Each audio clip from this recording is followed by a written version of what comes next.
Hi guys, welcome to முப்படை training academy. So இன்றைக்கி உங்களுக்கு நியூஸ் பேப்பரில் வந்து ஒரு ஹாப்பியான நியூஸ் தான் வந்து ஷேர் ஆகிருக்கு. ஆல்ரெடி நாங்கள் வந்து தை பிறந்தால் வழி பிறக்கும்னு சொல்லிட்டு நிறைய விஷயங்களை சொல்லியிருந்தோம்.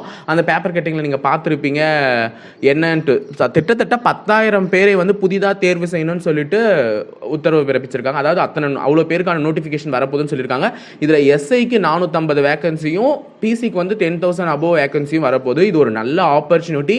2022 லாக்டவுன் காலத்தை வந்து வேஸ்ட் பண்ணாமல் இதெல்லாம் படிச்சுக்கோங்க. இந்த கொரோனா காலத்தில் உங்களுக்கு எக்ஸாம் தள்ளி போதுன்னா அதை வேஸ்ட் பண்ணாமல் படிச்சுக்கோங்கன்னு தான் உங்களுக்கு அறிவுரை வழங்கியிருக்காங்களே தவிர அதை உட்காந்து நீங்கள் வேஸ்ட் பண்ணிவிட்டு அதுக்கப்புறமா ஃபீல் பண்ணி ஒரு பிரயோஜனமும் இல்லை.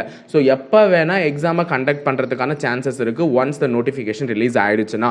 அதனால உட்காந்துட்டு நோட்டிஃபிகேஷன் ரிலீஸ் ஆனால் ஒரு 4 மாதம் டைம் இருக்கும், ஒரு 5 மாதம் டைம் இருக்கும், நம்ம அப்போ படிச்சுக்கலாம், கடைசி 3 மாதத்திலே படித்து நான் முழு முயற்சியுடன் ஈடுபட்டு வெற்றி பெற்றேன் அப்படின்னு சொல்லுவேன்லாம் எதிர்பார்க்காதீங்க.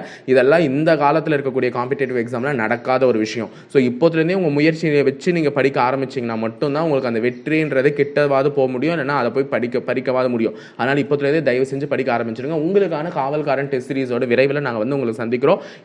அதாவது வந்து இந்த வாரத்தில் இன்னும் 2-3 நாளில் நாங்கள் காவல்காரன் டெஸ்ட் சீரிஸ் பற்றி நான் அப்லோட் பண்ணிடுறோம். ஓகேங்களா? ஸோ அது 5 பாகமாக வரப்போது. அந்த 5 பாகத்தை ஃபாலோ பண்ணிங்கனாலே நீங்கள் சமச்சீர் புக்லேருந்து உளவியல்லேருந்து எல்லாமே தரவாயிடுவீங்க. பிசி மாணவர்கள், எஸ்ஐ மாணவர்களுக்கும் அதே காவல்காரன் டெஸ்ட் சீரிஸும் தொடங்க போது அவர்களும் வந்து எங்கள் சேனலை தொடர்ந்து ஃபாலோ பண்ணிகிட்டே இருந்தீங்கன்னா அந்த ரெகுலர் அப்டேட்ஸோடு நீங்கள் வந்து தொடர்ந்து உங்களுடைய கனவை நோக்கி பயணப்படுவதற்கான எங்களுடைய ஒரு சப்போர்ட் இருக்குன்றது நான் சொல்லிக்கிறேன். ஓகேங்களா? தேங்க்யூ.